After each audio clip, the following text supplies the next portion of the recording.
जी का खालसा वाहिगुरु जी की फतेह।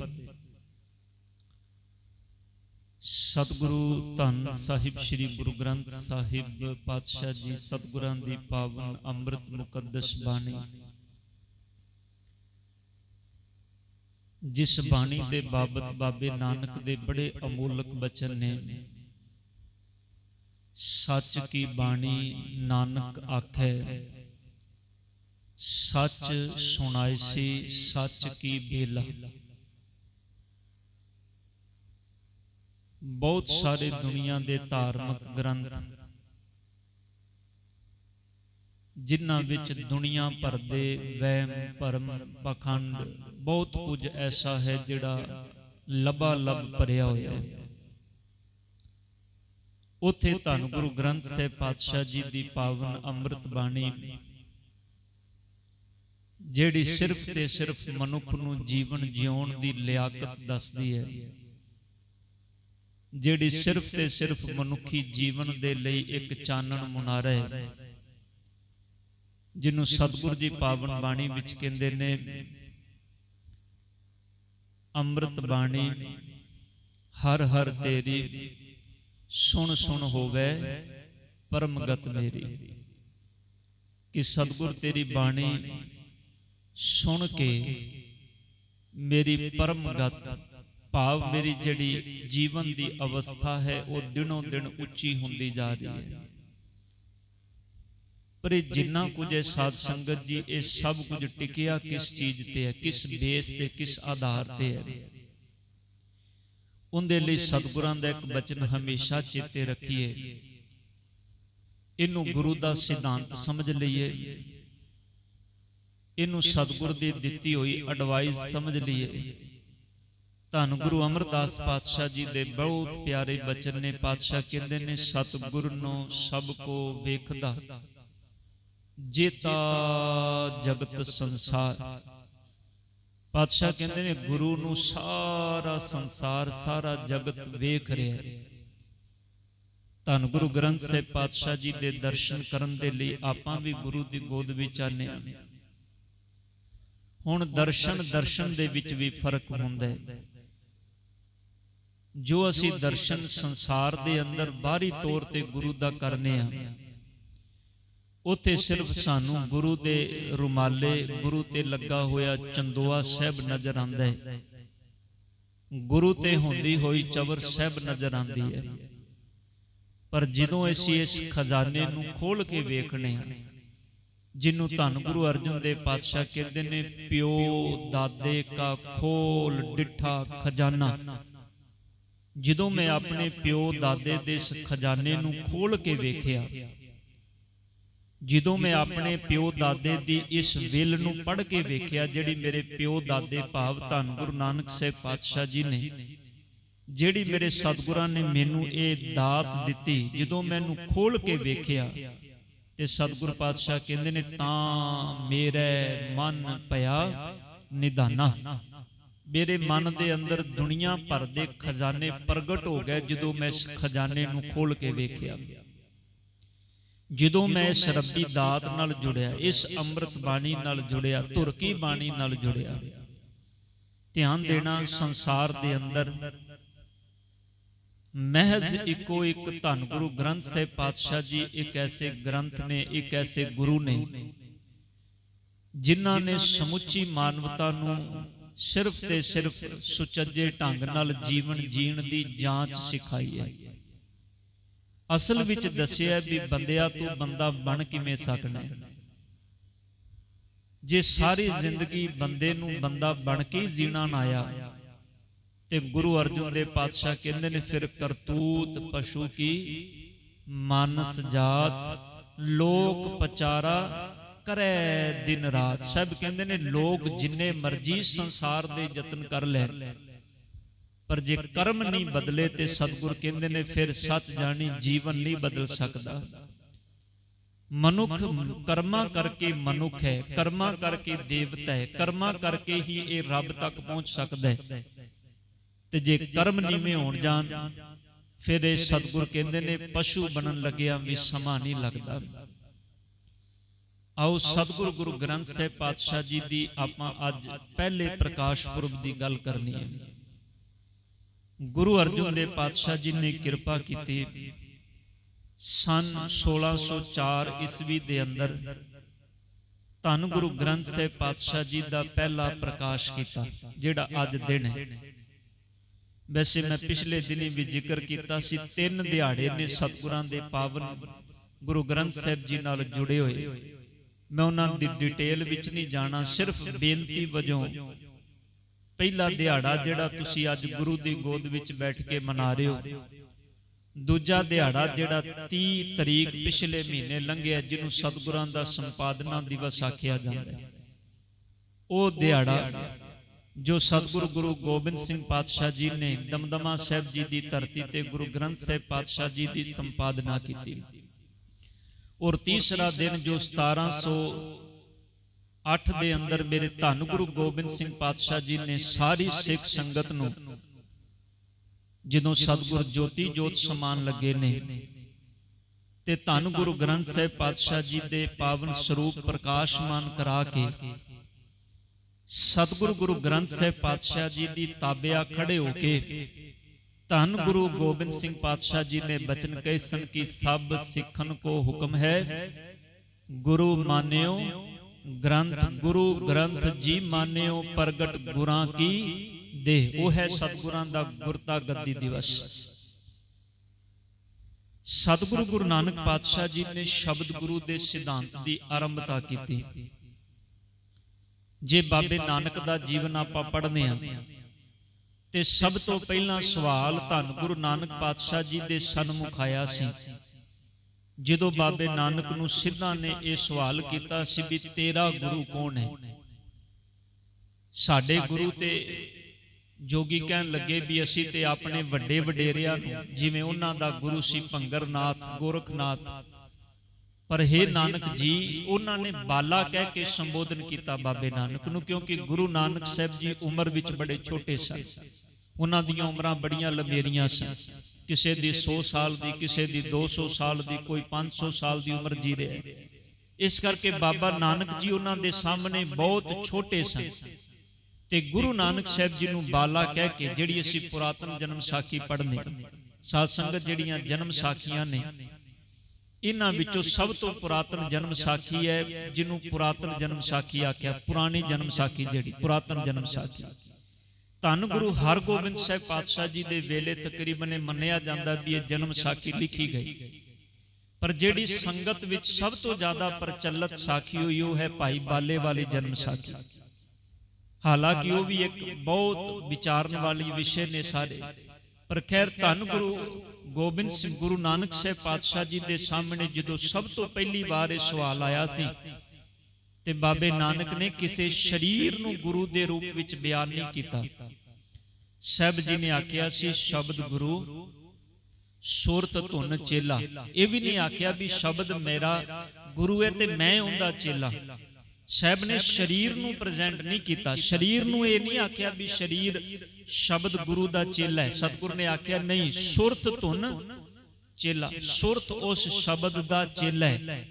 ਧਿਆਨ ਦੇਣਾ, ਜੇ ਸੁਰਤ ਗੁਰੂ ਦੇ ਨਾਲ ਜੁੜੀ ਹੋਈ ਹੈ ਤੇ ਸਾਡਾ ਗੁਰੂ ਦੇ ਚਰਨਾਂ ਵਿੱਚ ਜੁੜਿਆ ਪ੍ਰਵਾਨ ਹੈ।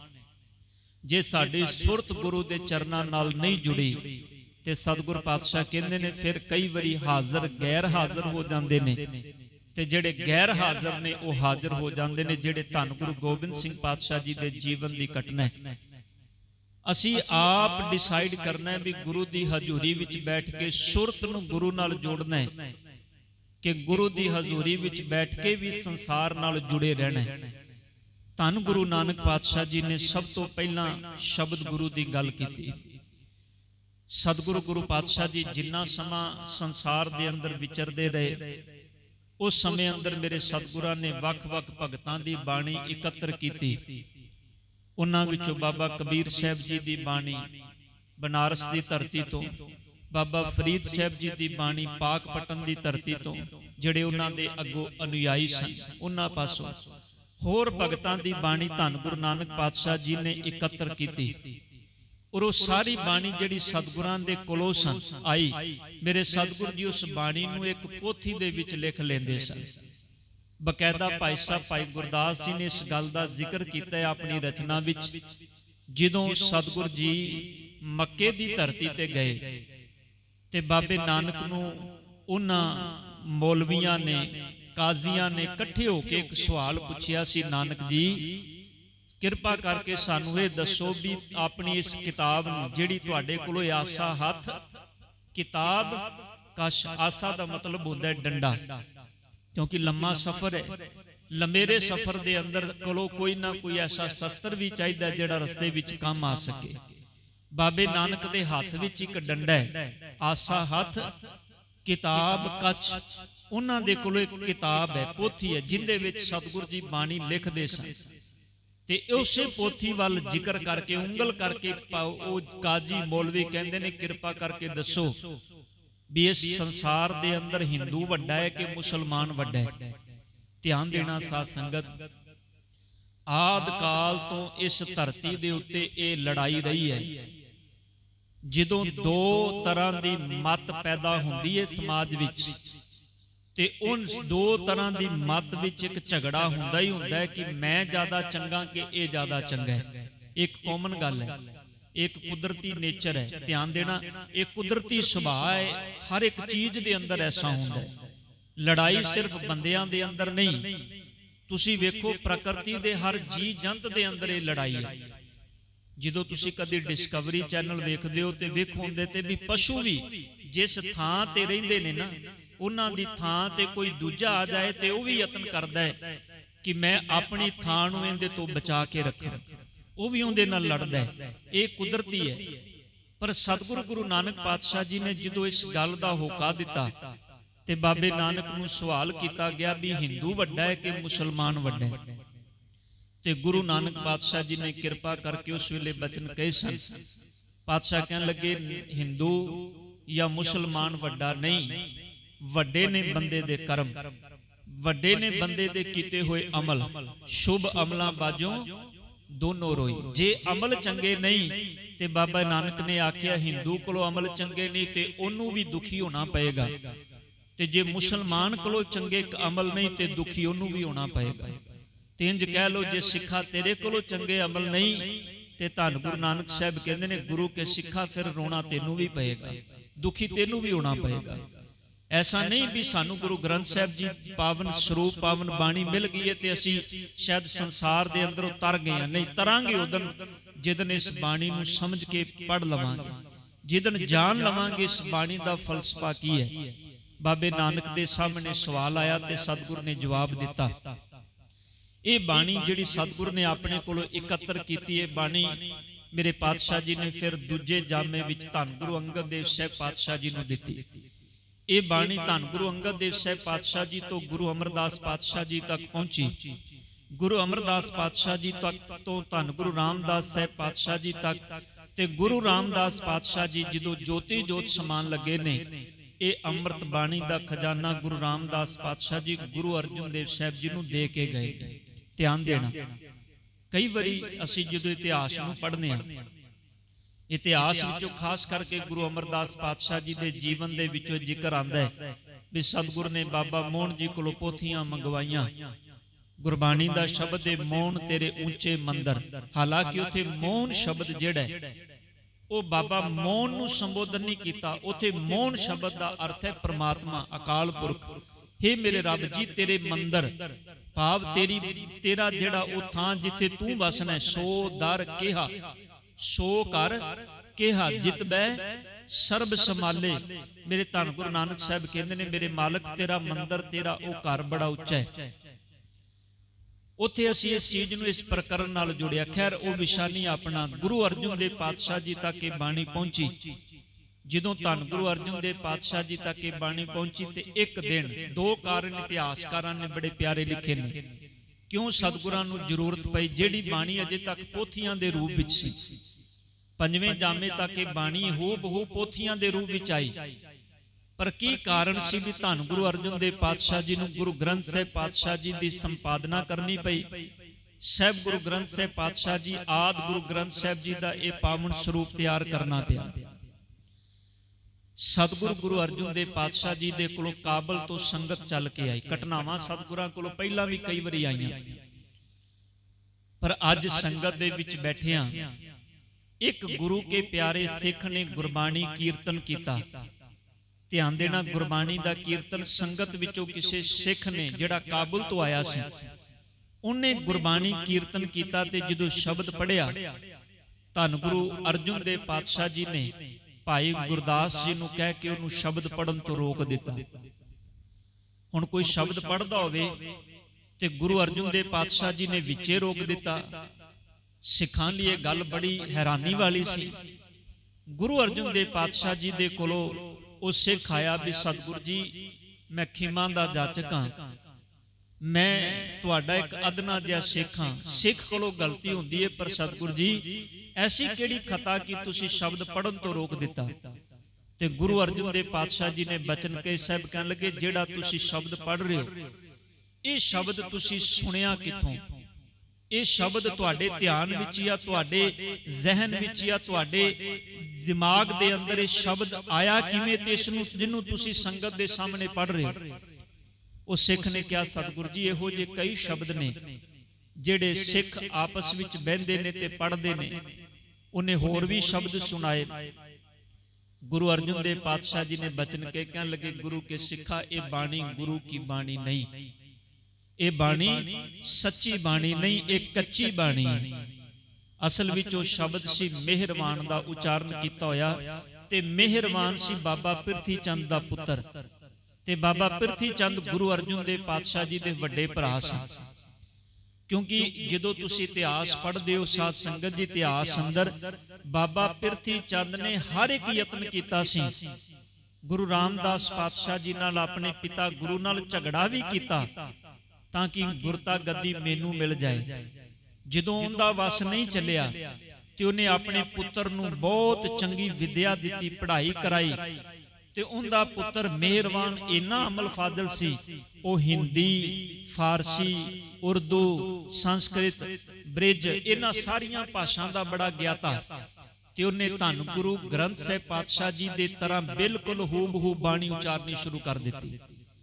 ਉਹ ਜਦੋਂ ਬਾਣੀ ਖਤਮ ਕਰਦਾ ਸੀ ਨਾ, ਜਦੋਂ ਪੰਕਤੀ ਖਤਮ ਕਰਦਾ ਸੀ, ਜਿਵੇਂ ਗੁਰੂ ਗ੍ਰੰਥ ਸਾਹਿਬ ਜੀ ਦੇ ਵਿੱਚ ਜਿੱਥੇ ਸ਼ਬਦ ਦੀ ਸੰਪੂਰਨਤਾ ਹੁੰਦੀ ਹੈ, ਸ਼ਬਦ ਦੀ ਸੰਪੂਰਨਤਾ ਤੋਂ ਬਾਅਦ ਆਖੀਰਲੀ ਪੰਕਤੀ ਵਿੱਚ ਨਾਨਕ ਪਦ ਆਉਂਦਾ ਹੈ। ਇਸੇ ਤਰ੍ਹਾਂ ਇਹਨੇ ਵੀ ਨਾਨਕ ਪਦ ਵਰਤਣਾ ਸ਼ੁਰੂ ਕਰ ਦਿੱਤਾ। ਸਮਾਪਤੀ ਨਾਨਕ ਪਦ ਤੇ ਕਰਦਾ ਸੀ। ਬਾਣੀ ਆਪ ਲਿਖਦਾ ਸੀ, ਆਪ ਉਚਾਰਨ ਕਰਦਾ ਸੀ। ਜਿਵੇਂ ਕੋਈ ਕਵੀ ਆਪਣੀ ਬਾਣੀ, ਕਵੀ ਆਪਣੀ ਪੋਇਟਰੀ ਜਿਹੜੀ ਹੈ, ਕਵਿਤਾਵਾਂ ਲਿਖਦਾ ਹੈ। ਇੰਦੀਆਂ ਉਹ ਕਵਿਤਾਵਾਂ ਸਿੱਖ ਸੰਗਤਾਂ ਦੇ ਵਿੱਚ ਆਈਆਂ। ਤੇ ਗੁਰੂ ਅਰਜਨ ਦੇਵ ਪਾਤਸ਼ਾਹ ਜੀ ਨੇ ਉਸ ਵੇਲੇ ਭਾਈ ਸਾਹਿਬ ਭਾਈ ਗੁਰਦਾਸ ਜੀ ਨੂੰ ਇਹ ਬਚਨ ਕਹੇ ਕਿ ਭਾਈ ਗੁਰਦਾਸ ਜੀ, ਸਤਿਗੁਰ ਕੀ ਬਾਣੀ ਜ਼ੁਦਾ ਕਰੀਏ, ਮੀਣੇ ਪਾਉਂਦੇ ਪਏ ਨੇ ਰਲਾ, ਵਿੱਚ ਨਾ ਰਲਾ ਕਰੀਏ। ਮੀਣੇ ਰਲਾ ਪਾਉਣ ਲੱਗ ਪਏ ਨੇ ਹੁਣ, ਕਿਉਂਕਿ ਬਾਬਾ ਪਿਰਥੀ ਚੰਦ ਨੂੰ ਸਿੱਖ ਸੰਗਤਾਂ ਨੇ ਮੀਣਾ ਕਹਿਣਾ ਸ਼ੁਰੂ ਕਰ ਦਿੱਤਾ ਸੀ। ਮੀਣਾ, ਧਿਆਨ ਦੇਣਾ, ਕਿਉਂਕਿ ਗੁਰੂ ਪਿਤਾ ਦੇ ਨਾਲ ਇਹਨੇ ਝਗੜਾ ਕੀਤਾ ਸੀ, ਗੁਰੂ ਰਾਮਦਾਸ ਪਿਤਾ ਜੀ ਦੇ ਨਾਲ। ਜਦੋਂ ਗੁਰੂ ਰਾਮਦਾਸ ਪਾਤਸ਼ਾਹ ਜੀ ਦੇ ਜੋਤੀ ਜੋਤ ਸਮਾਉਣ ਤੋਂ ਬਾਅਦ ਗੁਰਿਆਈ ਦੀ ਦਸਤਾਰ ਬਾਬਾ ਬੁੱਢਾ ਜੀ ਭਾਈ ਗੁਰਦਾਸ ਜੀ ਲੈ ਕੇ ਆਏ, ਤੇ ਬਾਬਾ ਬੁੱਢਾ ਜੀ ਜਦੋਂ ਗੁਰੂ ਪਾਤਸ਼ਾਹ ਗੁਰੂ ਅਰਜਨ ਸਾਹਿਬ ਜੀ ਦੇ ਸੀਸ ਤੇ ਰੱਖਣ ਲੱਗੇ, ਉਸ ਵੇਲੇ ਬਾਬਾ ਪਿਰਥੀ ਚੰਦ ਨੇ ਉਹ ਪੱਗ ਖੋਹ ਲਈ ਸੀ। ਇਹ ਆਖਿਆ ਸੀ ਇਸ ਪੱਗ ਤੇ ਹੱਕ ਮੇਰਾ ਹੈ। ਪਰ ਗੁਰੂ ਅਰਜਨ ਦੇਵ ਪਾਤਸ਼ਾਹ ਜੀ ਭਰੀ ਬਰਾਦਰੀ ਵਿੱਚ, ਸਿੱਖ ਸੰਗਤਾਂ ਦੇ ਵਿੱਚ ਸਤਿਗੁਰੂ ਜੀ ਆਪਣੇ ਵੱਡੇ ਭਰਾ ਨਾਲ ਲੜੇ ਨਹੀਂ, ਇੱਕ ਗੱਲ ਵੀ ਨਹੀਂ ਬੋਲੀ, ਬਲਕਿ ਇਹ ਬਚਨ ਆਖੇ ਕਿ ਭਰਾਤਾ ਗੁੱਸਾ ਨਹੀਂ ਕਰਨਾ, ਜੇ ਇਹ ਪੱਗ ਤੁਸੀਂ ਚਾਹੁੰਦੇ ਹੋ ਤੇ ਬਾਬਾ ਬੁੱਢਾ ਜੀ ਨੂੰ ਆਖਿਆ ਪੱਗ ਤੁਸੀਂ ਬੰਨ੍ਹ ਦਿਓ, ਕਿਉਂਕਿ ਗੁਰਿਆਈ ਇਸ ਦਸਤਾਰ ਦੀ ਮੁਹਤਾਜ ਨਹੀਂ ਹੈਗੀ। ਗੁਰਿਆਈ ਤੇ ਜੋਤ ਹੈ। ਜੋਤ ਗੁਰੂ ਰਾਮਦਾਸ ਪਾਤਸ਼ਾਹ ਜੀ ਧੰਨ ਗੁਰੂ ਅਰਜਨ ਸਾਹਿਬ ਜੀ ਦੇ ਅੰਦਰ ਟਿਕਾ ਗਏ। ਸਤਿਗੁਰੂ ਜੀ ਗੋਇੰਦਵਾਲ ਦੀ ਧਰਤੀ ਤੋਂ ਰਾਮਸਰ ਆ ਗਏ। ਸਿੱਖ ਸੰਗਤਾਂ ਪਿੱਛੇ ਪਿੱਛੇ ਗੁਰੂ ਪਾਤਸ਼ਾਹ ਜੀ ਦੇ ਚਰਨਾਂ ਵਿੱਚ ਇੱਥੇ ਆ ਗਈਆਂ। ਪਿਰਥੀ ਚੰਦ ਗੋਇੰਦਵਾਲ ਫਿਰ ਕੱਲਾ ਰਹਿ ਗਿਆ। ਇਹ ਬੜੀਆਂ ਲੰਮੀਆਂ ਚੌੜੀਆਂ ਘਟਨਾਵਾਂ ਨੇ। ਖੈਰ, ਇਹਦੇ ਪੁੱਤਰ ਨੇ ਬਾਣੀ ਉਚਾਰਨੀ ਸ਼ੁਰੂ ਕੀਤੀ। ਉਹ ਬਾਣੀ ਸਿੱਖ ਸੰਗਤਾਂ ਵਿੱਚ ਆਈ ਤੇ ਗੁਰੂ ਅਰਜਨ ਦੇਵ ਪਾਤਸ਼ਾਹ ਜੀ ਨੇ ਬਾਬਾ ਬੁੱਢਾ ਜੀ ਨੂੰ, ਭਾਈ ਗੁਰਦਾਸ ਜੀ ਨੂੰ ਬੁਲਾ ਕੇ ਇਸ ਗੱਲ ਦਾ ਨਿਰਣਾ ਕੀਤਾ ਵੀ ਹੁਣ ਬਾਣੀ ਨੂੰ ਪੋਥੀ ਦੇ ਰੂਪ ਵਿੱਚ ਤਿਆਰ ਕੀਤਾ ਜਾਏ, ਗ੍ਰੰਥ ਦੇ ਰੂਪ ਵਿੱਚ ਤਿਆਰ ਕੀਤਾ ਜਾਏ। ਸਤਿਗੁਰੂ ਗੁਰੂ ਅਰਜਨ ਦੇਵ ਪਾਤਸ਼ਾਹ ਜੀ ਦੂਸਰੀ ਘਟਨਾ ਇਹ ਵਾਪਰੀ ਸਰੂਪ ਦਾਸ ਭੱਲਾ, ਜਿਹੜੇ ਧੰਨ ਗੁਰੂ ਅਮਰਦਾਸ ਪਾਤਸ਼ਾਹ ਜੀ ਦੀ ਕੁਲ ਵਿੱਚੋਂ ਸਨ। ਉਹਨਾਂ ਨੇ ਜ਼ਿਕਰ ਕੀਤਾ, ਉਹ ਕਹਿੰਦੇ ਏਕ ਦਿਵਸ ਪ੍ਰਭ ਪ੍ਰਾਤਹਿ ਕਾਲ, ਇੱਕ ਦਿਨ ਅੰਮ੍ਰਿਤ ਵੇਲੇ ਧੰਨ ਗੁਰੂ ਅਰਜਨ ਦੇਵ ਪਾਤਸ਼ਾਹ ਜੀ ਉੱਠੇ ਨੇ ਤੇ ਉੱਠ ਕੇ ਜਦੋਂ ਬਾਣੀ ਪੜ੍ਹਦਿਆਂ ਸਤਿਗੁਰੂ ਜੀ ਸੁਰਤ ਨਾਲ ਬਾਬੇ ਨਾਨਕ ਦੀਆਂ ਗੱਲਾਂ ਸੋਚਣ ਲੱਗੇ ਤੇ ਸੋਚਦੇ ਨੇ ਵੀ ਪੰਜਵਾਂ ਜਾਮਾ ਹੈ, ਗੁਰੂ ਨਾਨਕ ਪਾਤਸ਼ਾਹ ਜੀ ਦੇ ਪੰਥ ਦਾ ਬੜਾ ਵਿਸਤਾਰ ਹੋ ਗਿਆ ਔਰ ਕਈ ਵਾਰ ਐਸਾ ਹੁੰਦਾ ਹੈ ਵੀ ਸਿੱਖ ਸੰਗਤਾਂ ਬੜੀ ਦੂਰੋਂ ਲੰਮਾ ਪੈਂਡਾ ਕਰਕੇ ਇੱਥੇ ਆਉਂਦੀਆਂ ਨੇ ਤੇ ਕਈ ਜਿਹੜੇ ਨੇ ਰਸਤੇ ਵਿੱਚ ਆਉਂਦਿਆਂ ਵੀ ਧਿਆਨ ਦੇਣਾ, ਐਸਾ ਵੀ ਵਾਪਰਦਾ ਸੀ ਦਰਸ਼ਨ ਕਰਨ ਆ ਰਹੇ ਨੇ, ਕਿਉਂਕਿ ਮਹੀਨਿਆਂ ਬੱਧੀ ਸਮਾਂ ਲੱਗਦਾ ਸੀ, ਕਈ ਰਸਤੇ ਵਿੱਚ ਆਂਦਿਆਂ ਵੀ ਚੜ੍ਹਾਈ ਕਰ ਜਾਂਦੇ ਸਨ। ਗੁਰੂ ਅਰਜਨ ਦੇਵ ਪਾਤਸ਼ਾਹ ਜੀ ਨੇ ਮਨ 'ਚ ਸੋਚਿਆ ਵੀ ਹੁਣ ਇਹ ਬਾਣੀ ਹਰ ਸਿੱਖ ਤੱਕ ਪਹੁੰਚਣੀ ਚਾਹੀਦੀ ਹੈ, ਹਰ ਥਾਂ ਤੇ ਪਹੁੰਚਣੀ ਚਾਹੀਦੀ ਹੈ। ਜੇ ਇੱਕੋ ਸਮੇਂ ਦਿੱਲੀ ਦੀ ਧਰਤੀ ਤੇ ਬੈਠਾ ਸਿੱਖ ਗੁਰੂ ਦੇ ਦਰਸ਼ਨ ਕਰਨਾ ਚਾਹੇ ਤੇ ਗੁਰੂ ਬੈਠਾ ਹੋਵੇ ਅੰਮ੍ਰਿਤਸਰ ਦੀ ਧਰਤੀ ਤੇ ਸਿੱਖ ਦਿੱਲੀ ਦੀ ਧਰਤੀ ਤੇ ਦਰਸ਼ਨ ਕਿਵੇਂ ਕਰੇਗਾ? ਸਾਹਿਬ ਜੀ ਨੇ ਉੱਥੇ ਫਿਰ ਬਾਣੀ ਨੂੰ, ਧੰਨ ਗੁਰੂ ਗ੍ਰੰਥ ਸਾਹਿਬ ਪਾਤਸ਼ਾਹ ਜੀ ਦੀ ਬਾਣੀ ਨੂੰ ਸੰਪਾਦਨ ਕੀਤਾ। ਏਕ ਦਿਵਸ ਪ੍ਰਭ ਪ੍ਰਾਤਹਿ ਕਾਲ, ਦਇਆ ਭਈ ਪ੍ਰਭ ਦੀਨ ਦਿਆਲ, ਯਹ ਮਨ ਉਪਜੀ ਪ੍ਰਗਟਿਓ ਜਗ ਪੰਥ, ਤਿਹ ਕਾਰਨ ਕੀਜੈ ਅਬ ਗ੍ਰੰਥ। ਭਾਈ ਗੁਰਦਾਸ ਕੋ ਆਗਿਆ ਕੀਨੀ, ਭਾਈ ਗੁਰਦਾਸ ਜੀ ਨੂੰ ਬੁਲਾ ਕੇ ਆਗਿਆ ਕੀਤੀ, ਕਹਿਣ ਲੱਗੇ ਭਾਈ ਗੁਰਦਾਸ ਕੋ ਆਗਿਆ ਕੀਨੀ, ਇਹ ਜਿੰਨੀ ਬਾਣੀ ਹੈ ਸਤਿਗੁਰੂ ਗੁਰੂ ਗ੍ਰੰਥ ਸਾਹਿਬ ਪਾਤਸ਼ਾਹ ਜੀ ਦੀ ਪੋਥੀਆਂ ਪੋਥੀ ਦੇ ਰੂਪ ਵਿੱਚ, ਇਹ ਸਾਰੀ ਬਾਣੀ ਹੁਣ ਇਕੱਠੀ ਕਰੋ, ਭਗਤਾਂ ਦੀ ਬਾਣੀ ਨਾਲ ਲਵੋ ਤੇ ਬਾਣੀ ਸੱਚੀ ਬਾਣੀ ਨੂੰ ਤੇ ਕੱਚੀ ਬਾਣੀ ਦਾ ਨਖੇੜਾ ਕਰਕੇ ਹੁਣ ਗੁਰੂ ਗ੍ਰੰਥ ਸਾਹਿਬ ਜੀ ਆਦਿ ਗ੍ਰੰਥ ਦਾ ਸਰੂਪ ਤਿਆਰ ਕੀਤਾ ਜਾਏ। ਫਿਰ ਸਤਿਗੁਰੂ ਪਾਤਸ਼ਾਹ ਜੀ ਨੇ ਰਾਮਸਰ ਦਾ ਕੰਢਾ ਚੁਣਿਆ। ਧਿਆਨ ਦੇਣਾ, ਜਿੱਥੇ ਬੈਠ ਕੇ ਸਰੋਵਰ ਤੇ ਇਸ ਪਾਵਨ ਗ੍ਰੰਥ ਸਾਹਿਬ ਜੀ ਦੀ ਸੰਪਾਦਨਾ ਕੀਤੀ ਗਈ, ਤਿਆਰੀ ਕੀਤੀ ਗਈ।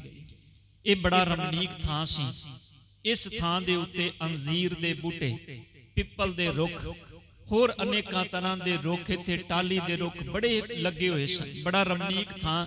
ਇੱਥੇ ਸਤਿਗੁਰਾਂ ਨੇ ਪਹਿਲੋਂ ਸਰੋਵਰ, ਜਿਹਨੂੰ ਅੱਜ ਕੱਲ ਰਾਮਦਾਸ ਸਰ ਕਹਿੰਦੇ ਆ ਸੀ, ਰਾਮਦਾਸ ਸਰੋਵਰ, ਉਹ ਸਰੋਵਰ ਦੀ ਸਤਿਗੁਰਾਂ ਨੇ ਸਰੋਵਰ ਤਿਆਰ ਕਰਾਇਆ। ਫਿਰ ਉਹ ਸਰੋਵਰ ਦੇ ਕੰਢੇ ਤੇ ਗੁਰੂ ਅਰਜਨ ਦੇਵ ਪਾਤਸ਼ਾਹ ਜੀ ਨੇ ਤਕਰੀਬਨ 3 ਸਾਲ ਦਾ ਸਮਾਂ ਲੱਗਾ। ਸਾਧ ਸੰਗਤ, ਸਮੁੱਚੀ ਬਾਣੀ ਗੁਰੂ ਅਰਜਨ ਦੇਵ ਪਾਤਸ਼ਾਹ ਜੀ ਨੇ ਬੜੀ ਤਰਤੀਬ ਦੇ ਨਾਲ, ਗੁਰੂ ਨਾਨਕ ਪਾਤਸ਼ਾਹ ਜੀ ਦੇ ਸ਼ਬਦ, ਫਿਰ ਗੁਰੂ ਅੰਗਦ ਦੇਵ ਪਾਤਸ਼ਾਹ ਜੀ ਦੇ, ਕਿਉਂਕਿ ਸ਼ਬਦ ਨਹੀਂ ਸ਼ਲੋਕ ਨੇ, ਗੁਰੂ ਅਮਰਦਾਸ ਪਾਤਸ਼ਾਹ ਜੀ ਦੇ ਸ਼ਬਦ, ਫਿਰ ਗੁਰੂ ਰਾਮਦਾਸ ਪਾਤਸ਼ਾਹ ਜੀ, ਗੁਰੂ ਅਰਜਨ ਦੇਵ ਪਾਤਸ਼ਾਹ ਜੀ ਦੇ ਸ਼ਬਦ, ਉਸ ਤੋਂ ਬਾਅਦ ਬਾਣੀ ਅਸ਼ਟਪਦੀਆਂ ਤੇ ਸ਼ੰਤਾਂ ਦੇ ਰੂਪ ਵਿੱਚ, ਫਿਰ ਭਗਤਾਂ ਦੀ ਬਾਣੀ, ਮਾਫ ਕਰਨਾ, ਫਿਰ ਵਾਰਾਂ ਤੇ ਉਸ ਤੋਂ ਬਾਅਦ ਭਗਤਾਂ ਦੀ ਬਾਣੀ।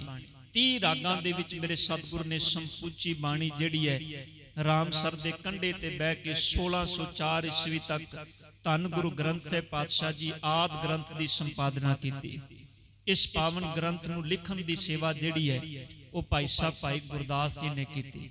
ਭਾਈ ਸਾਹਿਬ ਭਾਈ ਗੁਰਦਾਸ ਜੀ ਆਪ ਵਿੱਚੋਂ ਜਿਹੜੇ ਉਹਨਾਂ ਦੀ ਰਚਨਾ ਪੜ੍ਹਨ ਵਾਲੇ ਨੇ, ਬੜੇ ਆਮਲ ਫਾਜ਼ਲ ਪਾਤਸ਼ਾਹ ਜੀ ਦੇ ਚਰਨਾਂ, ਗੁਰੂ ਅਮਰਦਾਸ ਪਾਤਸ਼ਾਹ ਜੀ ਦੇ ਭਤੀਜੇ ਸਨ। ਪਾਤਸ਼ਾਹ ਜੀ ਦੇ ਚਰਨਾਂ ਵਿੱਚ ਆਏ, ਸੇਵਾ ਕੀਤੀ। 5ਵੇਂ ਜਾਮੇ ਵਿੱਚ ਮੇਰੇ ਸਤਿਗੁਰ ਪਾਤਸ਼ਾਹ ਜੀ ਨੇ ਜਿਹੜੀ ਇਹਨਾਂ ਦੀ ਰਚਨਾ ਸੀ, ਭਾਈ ਸਾਹਿਬ ਭਾਈ ਗੁਰਦਾਸ ਜੀ ਦੀਆਂ 41 ਵਾਰਾਂ ਨੇ। ਤੁਸੀਂ ਜਿਹੜੇ ਸੱਜਣ ਪੜ੍ਹਨ ਵਾਲੇ ਨੇ, ਪੜ੍ਹੋ ਉਹਨਾਂ ਦੀਆਂ ਵਾਰਾਂ, ਬਹੁਤ ਪਿਆਰੀ ਰਚਨਾ ਉਹਨਾਂ ਦੀ ਵਾਰ ਤੇ ਕਵਿਤ। 675 ਕਵਿਤ ਨੇ ਭਾਈ ਗੁਰਦਾਸ ਜੀ ਦੇ ਬ੍ਰਿਜ ਭਾਸ਼ਾ ਦੇ ਅੰਦਰ। ਇਹ ਬਾਣੀ ਨੂੰ ਸਤਿਗੁਰਾਂ ਨੇ ਉਸ ਵੇਲੇ ਬਾਣੀ ਦੀ ਕੁੰਜੀ ਆਖਿਆ, ਧੰਨ ਗੁਰੂ ਗ੍ਰੰਥ ਸਾਹਿਬ ਜੀ ਦੀ ਕੁੰਜੀ। ਗੁਰੂ ਗ੍ਰੰਥ ਸਾਹਿਬ ਪਾਤਸ਼ਾਹ ਜੀ ਦੀ ਲਿਖਣ ਦੀ ਸੇਵਾ ਭਾਈ ਗੁਰਦਾਸ ਜੀ ਨੇ ਕੀਤੀ। ਜਿਹੜੀ ਕਲਮ, ਸ਼ਾਹੀ ਤੇ ਦੁਆਤ ਦੀ ਸੇਵਾ ਸੀ ਉਹ ਭਾਈ ਬੰਨੋ ਜੀ ਦੀ ਲੱਗੀ ਸੀ। ਬੜੇ ਅਨਿਨ ਸੇਵਕ ਸਨ। ਗੁਰੂ ਅਰਜਨ ਦੇਵ ਪਾਤਸ਼ਾਹ ਜੀ ਦੇ ਚਰਨਾਂ ਵਿੱਚ ਜਦੋਂ ਆਏ ਸਨ, ਇੱਥੇ ਸਾਰਾ ਦਿਨ ਸੇਵਾ ਕਰਦੇ ਸਨ। ਸਵੇਰੇ ਅੰਮ੍ਰਿਤ ਵੇਲੇ ਉੱਠ ਕੇ ਖੂਹ ਗੇੜਦੇ ਸਨ। ਜਿਹੜੀ ਸੰਗਤ ਨੇ ਇਸ਼ਨਾਨ ਕਰਨਾ ਹੁੰਦਾ ਸੀ, ਸੰਗਤ ਆਂਦੀ ਸੀ ਨਾ, ਸਾਰੀ ਸੰਗਤ ਨੂੰ ਖੂਹ ਗੇੜ ਕੇ ਇਸ਼ਨਾਨ ਕਰਾਉਂਦੇ ਹੁੰਦੇ ਸਨ, ਖੂਹ ਵਿੱਚੋਂ ਪਾਣੀ ਕੱਢ ਕੇ। ਸਤਿਗੁਰਾਂ ਨੇ ਇਹਨਾਂ ਨੂੰ ਕਲਮ, ਸ਼ਾਹੀ ਤੇ ਦੁਆਤ ਦੀ ਸੇਵਾ। ਬਾਅਦ ਵਿੱਚ ਜਦੋਂ ਗੁਰੂ ਗ੍ਰੰਥ ਸਾਹਿਬ ਪਾਤਸ਼ਾਹ ਜੀ ਦੀ ਪਾਵਨ ਬੀੜ ਸਰੂਪ ਤਿਆਰ ਹੋਏ ਤੇ ਜਿਲਤ ਕਰਾਉਣ ਦੀ ਸੇਵਾ ਵੀ ਇਹਨਾਂ ਦੀ ਲੱਗੀ ਸੀ। ਇਹ ਬਕਾਇਦਾ ਲਾਹੌਰ ਗਏ ਸਨ, ਮਹਾਰਾਜ ਜੀ ਦੇ ਸਰੂਪ ਲੈ ਕੇ ਤੇ ਗੁਰੂ ਗ੍ਰੰਥ ਸਾਹਿਬ ਪਾਤਸ਼ਾਹ ਜੀ ਦੀ ਜਿਲਤ ਲਾਹੌਰ ਤੋਂ ਹੋ ਕੇ ਆਈ ਸੀ। ਔਰ ਇਤਿਹਾਸ ਇਹ ਲਿਖਦਾ ਵੀ ਜਦੋਂ ਜਿਲਤ ਕਰਾਣ ਗਏ, ਇਹਨਾਂ ਰਸਤੇ ਵਿੱਚ ਇੱਕ ਬੀੜ ਹੋਰ ਲਿਖਵਾ ਲਿਖ ਲੈ ਰਸਤੇ ਚੋਂ ਆਂਦਿਆਂ ਜਾਂਦਿਆਂ, ਜਿਹਨੂੰ ਉਸ ਵੇਲੇ ਸਿੱਖਾਂ ਨੇ ਖਾਰੀ ਬੀੜ ਆਖਿਆ। ਉਸ ਬੀੜ ਨੂੰ ਖਾਰੀ ਇਸ ਕਰਕੇ ਆਖਿਆ ਕਿਉਂਕਿ ਉਹਦੇ ਅੰਦਰ ਬਾਅਦ ਵਿੱਚ ਸਮਾਂ ਪਾ ਕੇ ਅਨੇਕਾਂ ਤਰ੍ਹਾਂ ਦੀ ਮਿਲਾਵਟ ਹੋਈ। ਉਹਦੇ ਵਿੱਚ ਮੈਂ ਖੁਦ ਆਪਣੀਆਂ ਅੱਖਾਂ ਨਾਲ ਦੇਖਿਆ, ਕਿਉਂਕਿ ਉਹ ਬੀੜ ਅੱਜ ਵੀ ਕਾਨਪੁਰ ਦੀ ਧਰਤੀ ਤੇ ਗੁਰਦੁਆਰਾ ਭਾਈ ਬੰਨੋ ਸਾਹਿਬ ਵਿਖੇ ਹੈ। ਉਸ ਬੀੜ ਦੇ ਅੰਦਰ ਮੁਹੰਮਦ ਦੇ ਸ਼ਬਦ, ਮੀਰਾਬਾਈ ਦੇ ਸ਼ਬਦ, ਹੋਰ ਅਨੇਕਾਂ ਸ਼ਬਦ ਨੇ ਜਿਹੜੇ ਉਸ ਬੀੜ ਦੇ ਅੰਦਰ ਬਾਅਦ ਵਿੱਚ ਲਿਖੇ ਗਏ। ਖੈਰ, ਗੁਰੂ ਅਰਜਨ ਦੇਵ ਪਾਤਸ਼ਾਹ ਜੀ ਨੇ ਕਿਰਪਾ ਕੀਤੀ। ਫਿਰ ਜਦੋਂ ਬੀੜ ਗ੍ਰੰਥ ਤਿਆਰ ਹੋ ਗਿਆ, ਸ਼ਾਮ ਦਾ ਵੇਲਾ, ਸਤਿਗੁਰੂ ਗੁਰੂ ਅਰਜਨ ਦੇਵ ਪਾਤਸ਼ਾਹ ਜੀ ਰਾਤ ਨੂੰ ਸਾਰੀ ਸਿੱਖ ਸੰਗਤ ਸਮਾਪਤੀ ਤੋਂ ਬਾਅਦ ਆਪਣੀ ਆਪਣੀਆਂ ਥਾਵਾਂ ਤੇ ਚਲੀ ਗਈ। ਪਰ ਗੁਰੂ ਅਰਜਨ ਦੇਵ ਪਾਤਸ਼ਾਹ ਜੀ ਅੱਜ ਰਾਤ ਚਿੰਤਾ ਵਿੱਚ, ਫਿਕਰ ਵਿੱਚ ਨੇ ਵੀ ਗ੍ਰੰਥ ਤਿਆਰ ਹੋ ਗਿਆ ਹੈ, ਪਰ ਹੁਣ ਇਸ ਗ੍ਰੰਥ ਦੀ ਸੰਭਾਲ ਦੇ ਲਈ ਵੀ ਸਿੱਖ ਚਾਹੀਦਾ ਹੈ। ਉਹ ਸਿੱਖ ਚਾਹੀਦਾ ਹੈ ਜਿਹਨੂੰ ਸਤਿਗੁਰੂ ਪਾਤਸ਼ਾਹ ਜੀ ਨੇ ਸਭ ਤੋਂ ਪਹਿਲਾਂ ਗ੍ਰੰਥੀ ਦੀ ਸੇਵਾ ਦਿੱਤੀ। ਧਿਆਨ ਦੇਣਾ, ਗ੍ਰੰਥ ਹੈ ਤੇ ਇਸ ਤੋਂ ਪਹਿਲਾਂ ਗ੍ਰੰਥੀ ਨਹੀਂ ਸੀ। ਇਸ ਤੋਂ ਪਹਿਲਾਂ ਜਿਹੜੀ ਸੇਵਾ ਸੀ, ਗੁਰੂ ਅਮਰਦਾਸ ਪਾਤਸ਼ਾਹ ਜੀ ਨੇ ਉਹ ਸੇਵਾ ਸ਼ੁਰੂ ਕਰਾਈ ਸੀ, ਜਿਹੜੀਆਂ ਮੰਜੀਆਂ ਦੇ ਰੂਪ ਵਿੱਚ 22 ਮੰਜੀਆਂ ਸਥਾਪਿਤ ਕੀਤੀਆਂ। ਧੰਨ ਗੁਰੂ ਅਮਰਦਾਸ ਪਾਤਸ਼ਾਹ ਜੀ ਨੇ 52 ਪੀੜੇ ਸਥਾਪਿਤ ਕੀਤੇ। ਪਰ ਉਹ ਜਿਹੜੇ ਸੇਵਾ ਕਰਨ ਵਾਲੇ ਹੁੰਦੇ ਸਨ, ਉਹ ਕੋਈ ਪੇਡ ਨਹੀਂ ਸਨ ਹੁੰਦੇ। ਆਮ ਸਿੱਖ ਸੰਗਤਾਂ ਜਿੱਥੇ ਜਿੱਥੇ ਸਤਿਗੁਰੂ ਜੀ ਪਾਤਸ਼ਾਹ ਜੀ ਸੇਵਾ ਦਿੰਦੇ ਸਨ, ਉੱਥੇ ਉਹ ਸੇਵਾ ਨਿਭਾਉਂਦੇ ਸਨ। ਸੰਗਤਾਂ ਇਕੱਠੀਆਂ ਹੋ ਕੇ ਅੰਮ੍ਰਿਤ ਵੇਲੇ ਪਾਠ ਕਰਦੀਆਂ ਸਨ, ਕੀਰਤਨ ਕਰਦੀਆਂ ਸਨ। ਕੋਈ ਅੱਜ ਦੀ ਤਰ੍ਹਾਂ ਸਾਡੇ ਤਰ੍ਹਾਂ ਕੋਈ ਪੇਡ ਮੁਲਾਜ਼ਮ ਨਹੀਂ ਸਨ ਹੁੰਦਾ ਕੋਈ। ਫਿਰ ਗੁਰੂ ਰਾਮਦਾਸ ਪਾਤਸ਼ਾਹ ਜੀ ਨੇ ਮਸੰਦ ਪ੍ਰਥਾ ਸ਼ੁਰੂ ਕੀਤੀ। ਗੁਰੂ ਰਾਮਦਾਸ ਪਾਤਸ਼ਾਹ ਜੀ ਤੋਂ ਬਾਅਦ ਗੁਰੂ ਅਰਜਨ ਦੇਵ ਪਾਤਸ਼ਾਹ ਜੀ ਨੇ ਕਿਰਪਾ ਕੀਤੀ। ਜਦੋਂ ਗ੍ਰੰਥ ਤਿਆਰ ਹੋਇਆ ਤੇ ਫਿਰ 98 ਸਾਲ ਦੀ ਉਮਰ ਬਾਬਾ ਬੁੱਢਾ ਜੀ ਦੀ, ਜਿਨ੍ਹਾਂ ਨੂੰ ਮੇਰੇ ਸਤਿਗੁਰੂ ਪਾਤਸ਼ਾਹ ਜੀ, ਜਿਨ੍ਹਾਂ ਦੀ ਸੋਚ, ਜਿਨ੍ਹਾਂ ਦਾ ਸਰੂਪ ਧੰਨ ਗੁਰੂ ਅਰਜਨ ਦੇਵ ਪਾਤਸ਼ਾਹ ਜੀ ਦੇ ਜ਼ਿਹਨ ਵਿੱਚ ਆਇਆ, ਤੇ ਸਤਿਗੁਰੂ ਪਾਤਸ਼ਾਹ ਜੀ ਨੇ ਬਾਬਾ ਬੁੱਢਾ ਜੀ ਨੂੰ ਬੁਲਾ ਕੇ ਉਹਨਾਂ ਨੂੰ ਇਹ ਸੇਵਾ ਜਿਹੜੀ ਹੈ ਧੰਨ ਗੁਰੂ ਗ੍ਰੰਥ ਸਾਹਿਬ ਪਾਤਸ਼ਾਹ ਜੀ ਦੀ ਦਿੱਤੀ। ਅੰਮ੍ਰਿਤ ਵੇਲੇ ਸਾਰੀ ਸਿੱਖ ਸੰਗਤ ਜਦੋਂ ਇਕੱਤਰ ਹੋਈ, ਪਾਵਨ ਧੰਨ ਗੁਰੂ ਗ੍ਰੰਥ ਸਾਹਿਬ ਪਾਤਸ਼ਾਹ ਜੀ ਦਾ ਸਰੂਪ ਜਿਹੜਾ ਸੀ, ਆਦਿ ਸ੍ਰੀ ਗੁਰੂ ਗ੍ਰੰਥ ਸਾਹਿਬ ਪਾਤਸ਼ਾਹ ਜੀ, ਉਹ ਬਾਬਾ ਬੁੱਢਾ ਜੀ ਦੇ ਸੀਸ ਤੇ ਸੁਸ਼ੋਭਿਤ ਕੀਤਾ ਗਿਆ। ਗੁਰੂ ਅਰਜਨ ਦੇਵ ਪਾਤਸ਼ਾਹ ਜੀ ਆਪ ਚਵਰ ਦੀ ਸੇਵਾ ਕਰਦੇ ਨੇ। ਪਾਵਨ ਸਰੂਪ ਧੰਨ ਗੁਰੂ ਗ੍ਰੰਥ ਸਾਹਿਬ ਪਾਤਸ਼ਾਹ ਜੀ ਆਦਿ ਗ੍ਰੰਥ ਸ਼੍ਰੀ ਹਰਮੰਦਰ ਸਾਹਿਬ ਜੀ ਦੇ ਵਿਖੇ ਪ੍ਰਕਾਸ਼ਮਾਨ ਕੀਤਾ ਗਿਆ। ਜਦੋਂ ਇਸ ਸਥਾਨ ਤੇ ਬਾਬਾ ਜੀ ਬੁੱਢਾ ਜੀ ਧੰਨ ਗੁਰੂ ਗ੍ਰੰਥ ਸਾਹਿਬ ਜੀ ਦੇ ਸਰੂਪ ਪੀੜੇ ਤੇ ਰੱਖਦੇ ਨੇ, ਤੇ ਗੁਰੂ ਅਰਜਨ ਦੇਵ ਪਾਤਸ਼ਾਹ ਜੀ ਫਿਰ ਹੁਕਮ ਕਰਦੇ ਨੇ, ਬੁੱਢਾ ਸਾਹਿਬ ਖੋਲੋ ਗ੍ਰੰਥ, ਲੇਹੋ ਆਵਾਜ਼, ਸੁਣੇ ਸਭ ਪੰਥ, ਅਦਬ ਸਹਿਤ ਬੁੱਢਾ ਤਬ ਬੋਲਾ, ਦੇ ਆਵਾਜ਼ ਮੁਖੋ ਤਬ ਬੋਲਾ, ਕੀ ਬੋਲਿਆ ਸੂਹੀ ਮਹਿਲਾ ਪੰਜਵਾਂ, ਸੰਤਾਂ ਕੇ ਕਾਰਜ ਆਪ ਖਲੋਇਆ, ਹਰ ਕੰਮ ਕਰਾਵਨ ਆਇਆ ਰਾਮ।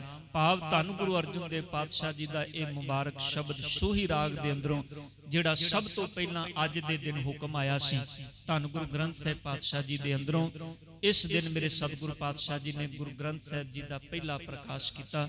ਔਰ ਉਸ ਸਮੇਂ ਤੋਂ ਸਿੱਖ ਸੰਗਤਾਂ ਇਸ ਦਿਨ ਨੂੰ ਪਹਿਲੇ ਪ੍ਰਕਾਸ਼ ਪੁਰਬ ਦੇ ਰੂਪ ਵਿੱਚ ਮਨਾਉਂਦੀਆਂ ਆ ਰਹੀਆਂ ਨੇ, ਜੋ ਅੱਜ ਆਪ ਸਾਰੀ ਸੰਗਤ ਗੁਰੂ ਦੇ ਚਰਨਾਂ ਵਿੱਚ ਬੈਠ ਕੇ ਮਨਾ ਰਹੇ ਹੋ। ਸਤਿਗੁਰ ਕਿਰਪਾ ਕਰਨ, ਬਖਸ਼ਿਸ਼ ਕਰਨ, ਬਾਣੀ ਪ੍ਰਤੀ ਪਿਆਰ, ਬਾਣੀ ਪ੍ਰਤੀ ਸਨੇਹ ਆਪਣੇ ਮਨ ਵਿੱਚ ਬਣਾਈਏ। ਸਿਰਫ ਗੁਰੂ ਗ੍ਰੰਥ ਸਾਹਿਬ ਜੀ ਦੇ ਦੀਦਾਰ ਬਾਹਰੋਂ ਨਹੀਂ, ਧੰਨ ਗੁਰੂ ਗ੍ਰੰਥ ਸਾਹਿਬ ਜੀ ਦਾ ਰੁਮਾਲਾ ਚੁੱਕ ਕੇ ਗੁਰੂ ਦੇ ਲੜ ਲੱਗੀਏ, ਗੁਰੂ ਦੇ ਚਰਨੀ ਲੱਗੀਏ, ਵੱਧ ਤੋਂ ਵੱਧ ਬਾਣੀ ਨੂੰ ਪੜ੍ਹੀਏ, ਸਮਝੀਏ, ਤਾਂ ਕਿ ਬਾਣੀ ਸਾਡੇ ਜੀਵਨ ਦਾ ਆਧਾਰ ਬਣ ਸਕੇ। ਸਿਰਫ ਗੁਰੂ ਗ੍ਰੰਥ ਸਾਹਿਬ ਪਾਤਸ਼ਾਹ ਜੀ ਦੇ ਸਰੂਪ ਨੂੰ ਹੱਥ ਲਾ ਕੇ ਟੱਚ ਕੀਤਿਆਂ ਗੁਰੂ ਗ੍ਰੰਥ ਸਾਹਿਬ ਜੀ ਦੀ ਵਾਈਬ੍ਰੇਸ਼ਨ ਨਹੀਂ ਮਿਲਣੀ। ਗੁਰੂ ਗ੍ਰੰਥ ਸਾਹਿਬ ਜੀ ਦੀਆਂ ਵਾਈਬ੍ਰੇਸ਼ਨ ਉਦੋਂ ਮਿਲਣਗੀਆਂ ਜਦੋਂ ਗੁਰੂ ਗ੍ਰੰਥ ਸਾਹਿਬ ਜੀ ਦੇ ਸ਼ਬਦ ਨੂੰ ਪੜਾਂਗੇ। ਤਾਂ ਹੀ ਸਾਹਿਬ ਗੁਰੂ ਰਾਮਦਾਸ ਪਾਤਸ਼ਾਹ ਜੀ ਨੇ ਬਚਨ ਕਹੇ ਕਿ ਸੇਵਕ ਸਿੱਖ ਪੂਜਨ ਸਭ ਆਵੇਂ, ਸਭ ਗਾਵੇਂ ਹਰ ਹਰ ਊਤਮ ਬਾਣੀ, ਗਾਵਿਆ ਸੁਣਿਆ ਤਿਨ ਕਾ ਹਰ ਥਾਂ ਪਾਵੇ, ਜਿਨ ਸਤਿਗੁਰ ਕੀ ਆਗਿਆ ਸਤ ਸਤ ਕਰਮਾਨੀ। ਸਤਿਗੁਰ ਕਿਰਪਾ ਕਰਨ, ਆਪ ਸਰਬਤ ਸੰਗਤਾਂ ਨੂੰ ਸਤਿਗੁਰਾਂ ਦੇ ਪਹਿਲੇ ਪ੍ਰਕਾਸ਼ ਪੁਰਬ ਦੀਆਂ ਬਹੁਤ ਬਹੁਤ ਵਧਾਈਆਂ ਜੀ। ਹੋਈਆਂ ਗਲਤੀਆਂ ਬਖਸ਼ ਲੈਣੀਆਂ ਜੀ। ਆਪ ਸਰਬਤ ਸੰਗਤਾਂ ਦੇ ਚਰਨਾਂ ਵਿੱਚ ਬੇਨਤੀ ਹੈ, ਸਾਧ ਸੰਗਤ ਸ਼ਾਮ ਦੇ ਵਿਸ਼ੇਸ਼ ਦੀਵਾਨ ਵੀ ਇਸੇ ਤਰ੍ਹਾਂ ਸਜਣੇ ਨੇ, ਰਾਤ ਤਕਰੀਬਨ 9:30 ਵਜੇ ਤੱਕ, ਜਿਨ੍ਹਾਂ ਵਿੱਚ